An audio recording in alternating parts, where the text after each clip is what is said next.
नमस्ते। आज की इस खास चर्चा में आप सबका स्वागत है। आज तारीख है 26 अगस्त 2025। नमस्कार। हमारे पास आज कई दिलचस्प स्रोत हैं, कुछ रिपोर्ट्स हैं, कुछ लेख और विश्लेषण भी। जी। और हमारा मकसद है कि इनमें जो सबसे काम की जानकारी है, जो गहरी बातें हैं, वो आप तक पहुंचाएं। बिल्कुल। आज हम बिजनेस, अर्थव्यवस्था और हाँ, तकनीक पर भी बात करेंगे। फिर देश दुनिया की राजनीति, समाज से जुड़े मुद्दे और भी जो अहम घटनाएं हुई हैं, उन पर नजर डालेंगे। कोशिश यही रहेगी कि कम समय में पूरी तस्वीर मिले, कुछ शायद चौंकाने वाली बातें भी सामने आए और जानकारी की जो भूख है, वो शांत हो। तो चलिए फिर शुरू करते हैं। व्यापार, अर्थव्यवस्था और तकनीक की दुनिया से निवेश के मोर्चे पर तो काफी हलचल दिख रही है ना? हाँ बिल्कुल। एक बड़ा निवेश सेमीकंडक्टर क्षेत्र में होता दिख रहा है। सेमीकंडक्टर? अच्छा। जी। टीपीजी ग्रोथ फंड वीआई हैं, जिन्होंने हाल ही में वो करीब $4.8 बिलियन जुटाए थे ना। हाँ हाँ, सुना था। तो वो अब हीरो इलेक्ट्रॉनिक्स की कंपनी है टेसॉल्व, उसमें करीब $150 मिलियन, मतलब लगभग 1300 करोड़ रुपए का निवेश कर रहे हैं। टेसॉल्व या ये चिप टेस्टिंग वगैरह करती है? जी, चिप टेस्टिंग, डिजाइन, ये सब ये काफी अहम है आजकल। तो इस निवेश का क्या मतलब समझे? मतलब ये सिर्फ एक कंपनी में पैसा लगाना है या कुछ और भी? देखिए, ये सिर्फ एक कंपनी में पैसा लगाना भर नहीं है। ये दिखाता है कि निवेशक भारत की जो सेमीकंडक्टर महत्वाकांक्षाएं हैं, उस पर भरोसा कर रहे हैं। टेसॉल्व जैसी कंपनियां आगे चलकर ग्लोबल सप्लाई चेन का एक जरूरी हिस्सा बन सकते हैं। अच्छा। और दिलचस्प बात यह है कि टेसॉल्व का अनुमानित रेवेन्यू अगले वित्त वर्ष मतलब FY26 में $200 मिलियन और ईबीडा यानी मोटा मोटा मुनाफा करीब $40 मिलियन आका गया है। अच्छा खासा आंकड़ा है। हाँ, और टीपीजी का ये इस वाले फंड से दूसरा बड़ा निवेश है। पहला उन्होंने वो शॉर्ट पूना वाला में किया था। अच्छा, निवेश की बात चली रही है तो रियल एस्टेट में भी कुछ बढ़ा हुआ है? जी हाँ। ब्रुकफील्ड एसेट मैनेजमेंट ने पुणे में उनका एक ऑफिस प्रोजेक्ट है, ब्लूग्रास बिजनेस पार्क। हाँ। उसमें 50% हिस्सेदारी बेच दी है 361 एसेट मैनेजमेंट फर्म को। ओके, कितने में? एंटरप्राइज वैल्यू करीब 2600 करोड़ रुपए, मतलब लगभग $280 मिलियन। तो इसका मतलब है कि अच्छे ऑफिस स्पेस की मांग बनी हुई है? बिल्कुल, खासकर बड़े शहरों में। और ग्लोबल कंपनियों की तरफ से तो है ही, किराया भी बढ़ रहा है, तो निवेशकों के लिए आकर्षक है। एक तरफ तो ये बड़े बड़े सौदे हो रहे हैं, दूसरी तरफ जो रोजमर्रा के सामान बनाने वाली कंपनियां हैं, FMCG, उनमें मुकाबला तेज हो गया लगता है। हाँ, सही कहा आपने। बड़ी कंपनियां जैसे ब्रिटानिया है, मैरिको है, वो अब छोटे जो रीजनल प्लेयर हैं, हाँ। उनसे टक्कर लेने की तैयारी में है। अच्छा, कैसे? देखिए, कमोडिटी की कीमतें गिरी हैं ना पिछले कुछ वक्त में। हाँ, गिरी हैं। तो उसका फायदा उठाकर ये दाम कम कर रही हैं, प्रमोशनल ऑफर्स दे रही हैं, ताकि वो जो मार्केट शेयर छोटे खिलाड़ियों ने ले लिया था, वो वापस आ जाए। बिल्कुल बिल्कुल। ब्रिटानिया ने तो बाकायदा कुछ खास इलाकों में खास खिलाड़ियों से निपटने के लिए वॉर चेस्ट, मतलब एक तरह का युद्ध कोष बनाने की बात कही है। अरे वाह। हाँ, और हिंदुस्तान यूनिलीवर ने भी डिटर्जेंट के दाम घटाई थे। और यही हाल स्मार्टफोन बाजार का भी लग रहा है। त्योहारी सीजन आने वाला है और छूट की बाढ़ सी आ गई है। बिल्कुल, कंपनियां बिक्री बढ़ाने के लिए रिटेलर मार्जिन भी बढ़ा रही हैं, नए नए मॉडल ला रही हैं। लेकिन मैंने सुना कि स्टॉक काफी जमा हो गया है, इन्वेंट्री मतलब। हाँ, वो एक चिंता की बात है। काफी माल जमा हो गया है और इसी वजह से कुछ ब्रांड्स तो अपने फोन का लाइफ साइकिल, मतलब वो कितनी देर बाजार में नया रहता है, वो घटाकर सिर्फ 6 महीने कर रहे हैं। बस 6 महीने? मतलब हाँ, इतनी जल्दी पुराना। हाँ, मतलब हाँ, ताकि पुराना स्टॉक जल्दी निकले। बाजार के जो जानकार हैं वो मान रहे हैं कि बिक्री पिछले साल जितनी रहेगी, करीब 4.5 पौने 5 करोड़ यूनिट। तो असल लड़ाई स्टॉक निकालने की। बिल्कुल। अच्छा, तकनीक की दुनिया में आजकल वो जेनरेटिव AI की बड़ी धूम है। हाँ। सुना है इसके स्टार्टअप्स तो कमाल की रफ्तार से बढ़ रहे हैं। हाँ, ये वाकई हैरान करने वाली रफ्तार है। एक कंपनी है कर्सर, वो कोड लिखने में मदद करने वाला AI टूल बनाती है। हाँ। सिर्फ 21 महीनों में $100 मिलियन की वैल्यूएशन पर पहुंच गया। बाप रे। और वो तस्वीरें बनाने वाला मिड जर्नी, हाँ, वो तो साल भर में 50 मिलियन तक पहुंच गया। इतनी तेजी की वजह क्या है? हाँ। ये सिर्फ हवा है या कुछ और भी है? देखिए, हवा तो थोड़ी है, लेकिन ठोस कारण भी हैं। जी। एक तो ये कि बड़ी कंपनियां, मतलब एंटरप्राइजेस, जेनएआई पर पहले की टेक्नोलॉजी से ज्यादा खर्च कर रही हैं। अच्छा। दूसरा, इससे काम में वाकई तेजी आ रही है, प्रोडक्टिविटी बढ़ रही है, तो कंपनीज इसके लिए अलग से बजट बना रही हैं। हाँ। तीसरा, AI सॉफ्टवेयर की जरूरत अपने आप बढ़ रही है। चौथा, अब वो लोग जिन्हें बहुत टेक्निकल ज्ञान नहीं है, वो भी AI टूल से सॉफ्टवेयर वगैरह बना पा रहे हैं। हाँ, ये तो है। और पांचवा, AI बनाने की जो कंप्यूटिंग कॉस्ट है, वो भी धीरे धीरे कम हो रही है। तो ये सब मिलकर इसे रफ्तार दे रहे हैं। भारत का अपना अंतरिक्ष कार्यक्रम गगनयान, उसमें भी कुछ अहम हुआ है? जी बिल्कुल। इसरो ने श्रीहरिकोटा में पहला इंटीग्रेटेड एयर ड्रॉप टेस्ट यानी IADT-01 सफलतापूर्वक पूरा कर लिया है। अच्छा, ये क्या टेस्ट था? ये गगनयान मिशन के लिए बहुत जरूरी है। इसमें पैराशूट सिस्टम की टेस्टिंग हुई। मतलब जब अंतरिक्ष यात्री वापस आएंगे तो उनकी सुरक्षित लैंडिंग के लिए जो पैराशूट चाहिए उसका परीक्षण था ये। ओके, ये तो बहुत अहम है सुरक्षा के लिहाज से। हाँ, बेहद जरूरी। इसके बाद क्या होगा गगनयान में? अब अगला कदम होगा TVD-2 मिशन। उसमें क्रू एस्केप सिस्टम यानी अगर लॉन्च के वक्त कोई गड़बड़ी हो जाए तो अंतरिक्ष यात्रियों को कैप्सूल से सुरक्षित बाहर निकालने वाला जो सिस्टम है उसका मुश्किल हालात में परीक्षण होगा। और फिर होगी मानव रहित जीवन उड़ान। उसमें इसरो का बनाया ह्यूमनॉइड रोबोट व्योमित्र भी जाएगा। व्योमित्र, सुना है उसके बारे में। जी, तो ये सब तैयारी असली मानव मिशन से पहले सुरक्षा पक्की करने के लिए है। चलिए अब जरा अर्थव्यवस्था पर मंडरा रहे कुछ बादलों की बात कर लेते हैं। अमेरिका वो भारतीय सामानों पर 50% टैरिफ लगाने की सोच रहा है, शायद 27 अगस्त से। हाँ, ये चिंता तो बढ़ रही है और शायद इसी माहौल में प्रधानमंत्री मोदी ने भी वो आत्म केंद्रित आर्थिक नीतियों की चुनौती का जिक्र किया था। हाँ, और स्वदेशी अपनाने, मेड इन इंडिया खरीदने पर जोर दिया था। जी, हालांकि फिच रेटिंग्स ने भारत की सॉवरेन क्रेडिट रेटिंग तो BBB- पर स्थिर आउटलुक के साथ बरकरार रखी है। अच्छा, वो नहीं बदली? नहीं, लेकिन उन्होंने इस अमेरिकी टैरिफ को एक मध्यम दर्जे का नकारात्मक जोखिम जरूर माना है। फिच का क्या कहना है इसके असर पर? क्या बहुत ज्यादा असर पड़ेगा? फिच का मानना है कि सीधा असर शायद मामूली हो, क्योंकि अमेरिका को जो हमारा एक्सपोर्ट होता है वो भारत की GDP का सिर्फ 2% है। अच्छा, सिर्फ 2%? हाँ, लेकिन उनका कहना है कि ये जो अनिश्चितता बन गई है टैरिफ लगने की, उससे व्यापार का माहौल और निवेश पर असर पड़ सकता है। माहौल तो बिगड़ता ही है। और इसी बीच रुपए पर भी दबाव बना हुआ है। डॉलर के मुकाबले 88 के करीब पहुंच गया था। हाँ, वो तो है। तेल आयातकों की डॉलर खरीद और फिच ने रेटिंग नहीं बढ़ाई, उससे दबाव और बढ़ा। अच्छा, अब जरा नियामक और कानूनी मोर्चे पर आते हैं। ड्रीम 11 चलाने वाली कंपनी है ड्रीम स्पोर्ट्स। जी, उन्होंने वो जो रियल मनी गेमिंग पर सरकार ने प्रतिबंध लगाया था उसे चुनौती न देने का फैसला किया है। हाँ, ये काफी बड़ा फैसला है। मतलब इंडस्ट्री के लिए चौंकाने वाला है, क्योंकि उम्मीद थी कि वो कोर्ट जाएंगे। और ये भी कहा जा रहा है कि इससे उनका लगभग 95% रेवेन्यू और 100% मुनाफा खत्म हो गया। हाँ, रिपोर्ट तो यही कहती है। ये RMG यानी वो ऑनलाइन गेम्स जिनमें असली पैसा लगाकर खेला जाता है, उन पर प्रतिबंध का असर है। तो ये तो बहुत बड़ा झटका है उनके लिए। बहुत बड़ा। दूसरी तरफ क्रिप्टो की दुनिया में एक नया ट्रेंड दिख रहा है। क्रिप्टो में क्या? भारत में फ्यूचर्स ट्रेडिंग जो है वो स्पॉट ट्रेडिंग से आगे निकल गई है। फ्यूचर्स ट्रेडिंग ये स्पॉट ट्रेडिंग से अलग कैसे है और ये ज्यादा क्यों हो रही है अब? देखिए, स्पॉट ट्रेडिंग में तो आप क्रिप्टो खरीदते हैं और पूरी कीमत देते हैं। फ्यूचर्स ट्रेडिंग एक तरह का वायदा कारोबार है। मतलब आप भविष्य की कीमत पर सौदा करते हैं कि बढ़ेगा या घटेगा। अच्छा, ये लोकप्रिय इसलिए हो रहा है क्योंकि एक तो इसमें TDS कम करता है, टैक्स के नियम भी थोड़े अलग हैं, और सबसे बड़ा आकर्षण है लीवरेज। लीवरेज मतलब आप कम पैसे लगाकर बहुत बड़ी पोजीशन ले सकते हैं। 10 गुना 50 गुना तक का लीवरेज मिलता है। अरे, तो कम पैसे में ज्यादा खेलने का मौका मिलता है। लेकिन हाँ, इसमें जोखिम भी उतना ही ज्यादा होता है। जाहिर है। और कुछ जो भारतीय प्लेटफॉर्म्स हैं वो अब रुपए में ही मार्जिन लेने लगे हैं, तो ट्रेड करना और आसान हो गया।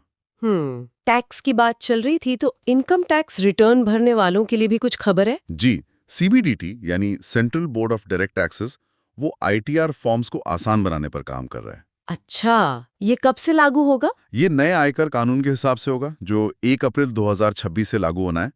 कोशिश है कि फॉर्म्स ज्यादा स्मार्ट हों, ज्यादा जानकारी पहले से भरी भी मिले, भाषा आसान हो। ये तो अच्छी बात है। हाँ, उम्मीद है कि दिसंबर तक नए फॉर्म तैयार होकर पब्लिक कंसल्टेशन के लिए आ जाएंगे। चलिए, बढ़िया। और कुछ छोटी मोटी खबरें भी हैं बिजनेस जगत से? हाँ, हैं। जैसे टाटा डिजिटल के नए CEO सजित शिवानंदन बने हैं। GSK फार्मा ने कैंसर दवाओं के बाजार में फिर से एंट्री की है। 2 नई दवाएं लाई हैं, ज़ेम्पेल्री और ज़ेजुला। अच्छा। IIT काउंसिल ने SC/ST छात्रों की स्कॉलरशिप बढ़ाने और स्पोर्ट्स कोटा लाने जैसे कुछ फैसलों पर सहमति जताई है। और ग्रुहम हाउसिंग फाइनेंस हैं, उन्हें नए MD और CEO मिलने वाले हैं। अर्जुन चौधरी पहले सिटी बैंक में थे। तो काफी कुछ चल रहा है। जी, ये सब दिखाता है कि भारतीय व्यापार जगत में लगातार बदलाव और विकास हो रहा है, चाहे वो लीडरशिप में हो, नए बाजार में जाना हो या शिक्षा और फाइनेंस जैसे क्षेत्रों में अहम फैसले हों। बिल्कुल। चलिए अब रुक करते हैं राजनीति, शासन और अंतर्राष्ट्रीय संबंधों का। कूटनीति के मोर्चे पर भारत ने एक बड़ी नाजुक स्थिति को बड़ी समझदारी से संभाला लगता है। हाँ, वो चीन वाली परेड की बात कर रहे हैं आप? जी। प्रधानमंत्री मोदी जापान यात्रा से ठीक उस वक्त भारत लौटेंगे जब चीन वो द्वितीय विश्व युद्ध की समाप्ति की 80वीं वर्षगांठ पर 3 सितंबर को बीजिंग में सैन्य परेड कर रहा होगा। हाँ, ये इसलिए महत्वपूर्ण है क्योंकि जापान ने बाकी देशों से कहा था कि इस परेड से दूर रहें। जापान इसे चीन की एंटी जापानी भावनाओं को भड़काने की कोशिश मानता है। तो भारत ने ऐसा समय चुना कि वो परेड से पहले ही लौट आए। इससे ना तो चीन को सीधे सीधे ना कहा गया और ना ही जापान के साथ रिश्तों पर कोई आंच आई। मतलब एक तरह से संतुलन साध लिया। जी, चीन के साथ रिश्ते धीरे धीरे सुधर रहे हैं और जापान के साथ तो दोस्ती गहरी है ही, तो उसके बीच ये अच्छा संतुलन साधा गया। भारत ने फिजी के साथ भी रक्षा और समुद्री सुरक्षा सहयोग बढ़ाने की बात कही है। हाँ, इसमें फिजी की राजधानी सुआ में जो भारतीय दूतावास है, वहां एक डिफेंस अटैची मतलब रक्षा प्रतिनिधि नियुक्त किया जाएगा। अच्छा। ये इंडो पैसिफिक क्षेत्र में शांति और स्थिरता बढ़ाने के भारत के प्रयासों का हिस्सा है। इस साल एक भारतीय नौसेना का जहाज भी फिजी जाने वाला है। उधर पाकिस्तान और बांग्लादेश के बीच भी रिश्तों में कुछ नरमी दिख रही है। 13 साल बाद पाकिस्तान के विदेश मंत्री ढाका गए थे। जी, इशाक डार का ये दौरा अहम माना जा रहा है। 2009 में जब से शेख हसीना सत्ता में आई थी, रिश्ते काफी तनाव में थे, खासकर वो 1971 के युद्ध अपराधियों पर मुकदमों को लेकर। हाँ, 1971 के लिए माफी, मुआवजा वगैरह, उन पर अभी कोई खास बात आगे नहीं बढ़ी है। अब देश के अंदर देखें तो जम्मू कश्मीर सरकार ने सरकारी दफ्तरों में पिन ड्राइव और कुछ सोशल मीडिया प्लेटफॉर्म्स के इस्तेमाल पर रोक लगा दी है। जी, ये कदम सरकारी डेटा की सुरक्षा और साइबर हमलों से बचने के लिए उठाया गया है, डेटा संप्रभुता बनाए रखने के लिए। और केंद्र सरकार ने वो वाइब्रेंट विलेजेस प्रोग्राम वीवीपी को भी मंजूरी दी है। हाँ, वीवीपी, इसका मकसद है उत्तरी सीमा से जो सटे हुए गांव हैं, करीब 19 जिलों के 46 ब्लॉक में उनका पूरी तरह से विकास करना। गृह मंत्री अमित शाह ने हाल ही में इससे जुड़ी एक वर्कशॉप में हिस्सा भी लिया था। अच्छा। असम से एक थोड़ी चिंताजनक खबर आ रही है। पुलिस ने नए भारतीय न्याय संहिता BNS की धारा 152 के तहत कई पत्रकारों और विश्लेषकों को समन भेजा है। ये धारा देश की संप्रभुता, एकता और अखंडता को खतरा पहुंचाने वाले कामों से जुड़ी है। इस पर अभिव्यक्ति की स्वतंत्रता को लेकर चिंताएं तो होंगे ही। बिल्कुल। BNS लागू होने के बाद ये शायद पहला बड़ा मामला है जहां इस धारा का इस्तेमाल हुआ है। ये पुराने कानून में जो राजद्रोह सेडिशन की धारा थी, कुछ वैसी है। तो अब देखना होगा कि इसका इस्तेमाल कैसे होता है और राष्ट्रीय सुरक्षा व बोलने की आजादी के बीच संतुलन कैसे बनता है। ये अहम सवाल है। न्यायपालिका की बात करें तो सुप्रीम कोर्ट में जजों की संख्या जल्द ही पूरी हो सकती है। हाँ जी, कोलिजियम ने 2 हाई कोर्ट के चीफ जस्टिस, बॉम्बे के जस्टिस आलोक आराधे और पटना के जस्टिस विपुल पंचोली को सुप्रीम कोर्ट में जज बनाने की सिफारिश की है। अच्छा। अगर सरकार मंजूरी दे देती है तो सुप्रीम कोर्ट अपनी पूरी क्षमता यानी 34 जजों के साथ काम करने लगेगा। सुप्रीम कोर्ट ने कुछ और मामलों में भी दखल दिया है, जैसे वो ऑपरेशन सिंदूर वाला मामला। हाँ, प्रोफेसर अली खान महमूदिया के खिलाफ ऑपरेशन सिंदूर पर पोस्ट के लिए आरोप तय करने पर रोक लगा दी है और महाराष्ट्र चुनाव विश्लेषण पर CSDS के संजय कुमार के खिलाफ कार्रवाई पर भी रोक लगाई है। ये दोनों मामले सोशल मीडिया पर कही गई बातों से जुड़े हैं। जी, अदालतें यहां अभिव्यक्ति की स्वतंत्रता और मानहानि या गलत जानकारी फैलाने के आरोपों के बीच संतुलन बनाने की कोशिश कर रही हैं। एक और अहम फैसला दिल्ली हाई कोर्ट से आया है। कोर्ट ने CIC के उस आदेश को रद्द कर दिया जिसमें दिल्ली यूनिवर्सिटी से PM मोदी के 1978 के BA रिकॉर्ड देखने की इजाजत दी गई थी। हाँ, ये काफी चर्चित मामला था। कोर्ट का कहना था कि किसी की डिग्री या इस तरह की व्यक्तिगत जानकारी RTI एक्ट के तहत सुरक्षित है, जब तक कि कोई बहुत बड़ा सार्वजनिक हित साबित न हो। अच्छा, तो ये निजता और RTI के बीच की रेखा तय करने वाला फैसला है एक तरह से। जी, ये फैसला RTI के तहत निजी जानकारी मांगने और सार्वजनिक हित की परिभाषा को लेकर एक नजीर बन सकता है। संसद में भी एक अहम बिल आया है, 130वां संविधान संशोधन विधेयक। इसमें गंभीर अपराधों के आरोप तय होने पर मंत्रियों को पद से हटाने का प्रावधान है। जी, और इस पर काफी बहस छिड़ गई है। क्यों? सरकार कह रही है कि ये राजनीति से अपराध और भ्रष्टाचार खत्म करने का बड़ा कदम है। वहीं विपक्ष, खासकर कांग्रेस और आप, कह रही हैं कि ये राजनीतिक विरोधियों को निशाना बनाने का हथियार बन सकता है। तो दोनों तरफ के अपने अपने तर्क हैं। बिल्कुल। ये राजनीति में नैतिकता, जवाबदेही और कानून के दुरुपयोग की आशंकाओं पर एक बड़ी बहस है। राज्यों की बात करें तो बिहार में वो मतदाता सूची का विशेष पुनरीक्षण चल रहा है। वहाँ लोग नाम जुड़वाने के लिए सबसे ज्यादा वंशावली और स्कूल सर्टिफिकेट जमा कर रहे हैं। हाँ, ये SIR प्रक्रिया ये दिखाता है कि जमीनी स्तर पर लोगों के पास कौन से दस्तावेज आसानी से मिल जाते हैं। हालांकि इस पूरी प्रक्रिया पर ही सुप्रीम कोर्ट में सवाल उठे हुए हैं। अच्छा, और महाराष्ट्र में वो लाड़की बहन योजना में गड़बड़ी के आरोप लगे हैं। जी, कहा जा रहा है कि करीब 26 लाख अपात्र लाभार्थी पाए गए हैं। विपक्ष ने तो 4,800 करोड़ के घोटाले का आरोप लगाकर CAG जांच की मांग की है। बाप रे, 26 लाख। हाँ, अगर ये आरोप सही हैं, तो ये सरकारी योजनाओं के अमल में पारदर्शिता और निगरानी की भारी कमी को दिखाता है। दो और छोटी राजनीतिक घटनाएं हैं। केंद्रीय मंत्री किरेन रिजिजू ने पूर्व योजना आयोग सदस्य सईदा हमीद की किसी टिप्पणी की आलोचना की है। हाँ, वो भारत में बांग्लादेशियों के समर्थन से जुड़ी कोई टिप्पणी थी। ये अप्रवासन जैसे संवेदनशील मुद्दों पर राजनीतिक बयानबाजी दिखाता है। और प्रियंका गांधी वाड्रा दिल्ली में IUML के दफ्तर उद्घाटन में नहीं गईं, इसकी भी काफी चर्चा है। जी, खासकर वायनाड में IUML का मजबूत आधार देखते हुए उनकी अनुपस्थिति ने राजनीतिक गलियारों में अटकलों को जन्म दिया है। ये गठबंधन की राजनीति की अंदरूनी जटिलताओं का एक उदाहरण है। बिल्कुल। अब समाज, अपराध और मानवीय मुद्दों की ओर बढ़ते हैं। तमिलनाडु की एक योजना है कलैनार महिलिर उरिमाइट हो गई। हाँ, जिसमें महिलाओं को 1,000 रुपये महीना मिलता है। जी, उसका एक अध्ययन आया है, क्या पता चला उसमें? हाँ, ये काफी दिलचस्प अध्ययन है। ये योजना दरअसल महिलाओं के जो बिना वेतन वाले घरेलू काम हैं, उसको मान्यता देने के लिए शुरू हुई थी। अध्ययन बताता है कि करीब आधी महिलाएं 49% इस पैसे को घरेलू सामान खरीदने में खर्च करती हैं। इससे उन्हें थोड़ी आर्थिक आज़ादी मिलती है, सम्मान महसूस होता है। अरे ये तो अच्छी बात है। हाँ, लेकिन ये भी पता चला कि कई योग्य महिलाएं इस योजना से छूट भी गई हैं। और ये देश में अपनी तरह की पहली बड़ी योजना थी, तो इसके अनुभव अहम हैं। अपराध जगत से एक बड़ी खबर है। ED ने एक अंतर्राष्ट्रीय ड्रग्स रैकेट का भंडाफोड़ किया है। जी, और इसमें सिर्फ ड्रग्स तस्करी ही नहीं, मनी लॉन्ड्रिंग और मानव तस्करी भी शामिल है। मानव तस्करी भी? हाँ, पता चला है कि महिलाओं को ड्रग्स ले जाने के लिए इस्तेमाल किया जा रहा था। नाइजीरिया में 11 किलो हेरोइन के साथ एक महिला पकड़ी भी गई। नागरिकों के खिलाफ लुकआउट सर्कुलर जारी हुए हैं। ये दिखाता है कि ये संगठित अपराध कितना फैला हुआ है और कैसे ड्रग्स, मनी लॉन्ड्रिंग, मानव तस्करी ये सब आपस में जुड़े हुए हैं। बहुत गंभीर मामला है ये। बहुत। पश्चिम बंगाल से भी 2 हत्याओं की खबर है। एक तो खेजूरी में मोहर्रम के दौरान 2 बीजेपी कार्यकर्ताओं की मौत हुई थी। हाँ, उसकी CBI जांच की मांग खारिज हो गई है। कलकत्ता हाईकोर्ट ने CID को ही SIT बनाने को कहा है। उसमें वो पोस्टमार्टम रिपोर्ट का भी कुछ चक्कर था ना? हाँ, पहली रिपोर्ट में करंट लगने की बात थी, दूसरी में मारपीट के संकेत मिले, तो मामला उलझा हुआ है। और दूसरी घटना नादिया जिले में हुई। जी, कृष्णानगर में एक 19 साल की लड़की की उसके घर में गोली मारकर हत्या कर दी गई। मुख्य शक उसके एक्स बॉयफ्रेंड पर है, जो फरार है। बहुत दुखद घटना है। कोलकाता में हाल ही में एक बुजुर्ग महिला की हत्या हुई थी। उसके बाद पुलिस ने कुछ कदम उठाए हैं। हाँ, कोलकाता पुलिस ने नौकरों और देखभाल करने वालों की जानकारी पुलिस को देने की प्रक्रिया आसान की है।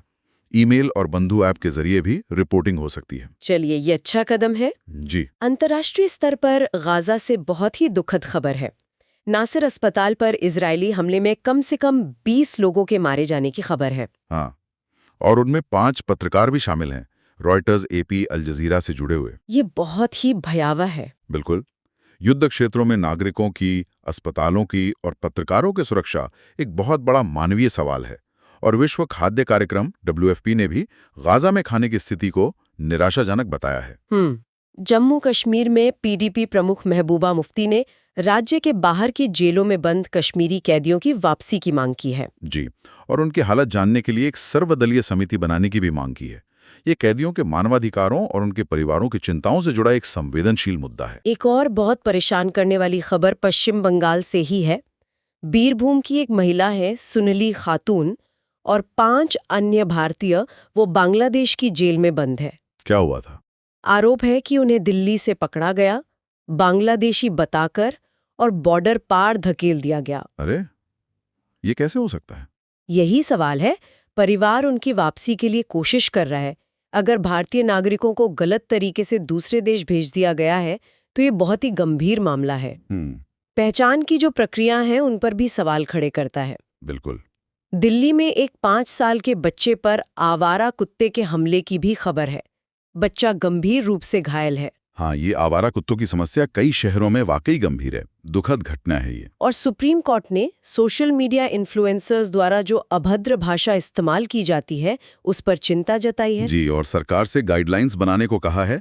कोर्ट ने साफ कहा कि बोलने की आज़ादी असीमित नहीं है, खासकर जब भाषण पैसे कमाने के लिए हो या गैर कानूनी श्रेणी में आता हो। ऑनलाइन दुनिया में बढ़ती नफरत पर लगाम जरूरी है। बिल्कुल। और अंत में खेल, मनोरंजन और संस्कृति। यूएस ओपन टेनिस चल रहा है। नोवाक जोकोविच ने मुश्किलों के बावजूद पहला राउंड जीत लिया। हाँ, थोड़ी दिक्कत हुई उन्हें, लेकिन जीत गए। लेकिन डैनियल मेदवेदेव अंपायर से बहस के बाद विवादास्पद मैच में बाहर हो गए। अच्छा, और एक खास बात भी हुई ना, फिलीपींस की कोई खिलाड़ी। हाँ, अलेक्जेंड्रा एला, वो ग्रैंड स्लैम मुख्य ड्रॉ मैच जीतने वाली अपने देश की पहली खिलाड़ी बन गई हैं। ये फिलीपींस टेनिस के लिए बहुत बड़ी बात है, ऐतिहासिक है। वाह, ये तो कमाल है। क्रिकेट में चेतेश्वर पुजारा ने संन्यास ले लिया। हाँ, क्रिकेट के सभी प्रारूपों से। भारतीय टेस्ट क्रिकेट के एक युग का अंत है, वो दीवार थे। बिल्कुल। दूसरी तरफ भारत में महिला क्रिकेट लगातार आगे बढ़ रहा है। WPL का असर दिख रहा है, निवेश बढ़ रहा है। हाँ, ये बहुत सकारात्मक विकास है। महिला क्रिकेट का भविष्य उज्जवल लग रहा है। लेकिन ड्रीम 11 ने वो नए रियल मनी गेमिंग कानून के बाद भारतीय टीम की स्पॉन्सरशिप छोड़ दी है। जी, ये दिखाता है कि उस कानून का बिजनेस पर सीधा और बड़ा असर पड़ रहा है। फुटबॉल में रियल मैड्रिड ने ला लीगा मैच जीता। किलियन एम्बापे ने 2 गोल किए। हाँ, मवापे फॉर्म में हैं। और मियाबाई चानू ने वेटलिफ्टिंग में गोल्ड जीता। एशियाई शूटिंग चैंपियनशिप में भी भारत ने ट्रैप स्पर्धाओं में गोल्ड जीते। बहुत बढ़िया। अलग अलग खेलों में भारतीय खिलाड़ी कमाल कर रहे हैं। मनोरंजन में मनोज बाजपेयी की नई फिल्म आ रही है, इंस्पेक्टर ज़ेंडे। उसका ट्रेलर आया है। अच्छा, मनोज बाजपेयी की फिल्म, मतलब कुछ दमदार होगा। उम्मीद तो यही है। और एक ET वर्ल्ड लीडर्स फोरम हुआ, उसमें शेफ गगन आनंद ने कहा कि AI जो है वो खाना पकाने की विरासत को खत्म कर देगा। अरे, AI और कुकिंग, दिलचस्प। हाँ, जबकि डिजाइनर सब्यसाची मुखर्जी ने कहा कि हमें वैश्विक मंच पर इंडिया स्टोरी बतानी चाहिए और वैल्यू बनानी चाहिए। ये दोनों बातें सोचने वाली हैं। एक तरफ तकनीक को लेकर चिंता है, दूसरी तरफ वैश्विक पहचान बनाने की इच्छा। कोलकाता में गणेश चतुर्थी की तैयारी जोरों पर है। वीर गणेश, रक्षा के देवता जैसी थीम्स भी हैं। त्योहारों की रौनक ही अलग होती है। और एक मजेदार बात साफ हुई है, वो जो अमूल गर्ल का कार्टून है, हाँ, वो प्यारी सी बच्ची, वो शुभा थारूर यानी शशि थरूर की बहन से प्रेरित नहीं है। कंपनी ने बताया कि इसे सिल्वेस्टर दा कुन्हा और यूस्टिस फर्नांडिस ने बनाया था। अच्छा, ये गलतफहमी बहुत लोगों को थी शायद। चलिए, ये भी साफ हो गया। तो ये थी आज की हमारी चर्चा। हमने बिजनेस की बड़ी डील से लेकर अंतर्राष्ट्रीय कूटनीति, सामाजिक चिंताओं से लेकर खेल की दुनिया तक कई अहम पहलुओं को टटोला। हाँ, काफी कुछ था आज। हमने देखा कि कैसे एक तरफ तकनीक जैसे जेन AI है या गगनयान है, वो नए मौके बना रही हैं, तो वहीं दूसरी तरफ आर्थिक दबाव हैं, जैसे अमेरिका के टैरिफ की आशंका, या कानूनी बदलाव हैं, जैसे RMG कानून या BNS की धारा 152 का इस्तेमाल। और सामाजिक मुद्दे भी हैं, योजनाओं में गड़बड़ी, सुरक्षा की चिंताएं। बिल्कुल, ये सब नई चुनौतियां भी ला रहे हैं। आज की इस पूरी बातचीत के बाद एक सवाल मन में आता है। जिस तेजी से ये सब बदल रहा है, तकनीक, दुनिया की घटनाएं, क्या हम मतलब एक व्यक्ति के तौर पर या एक समाज के तौर पर इसके साथ कदम मिला पा रहे हैं? ये बहुत बड़ा सवाल है। इन स्रोतों ने हमें बहुत सारी जानकारी दी, चुनौतियां भी दिखाई और अवसर भी।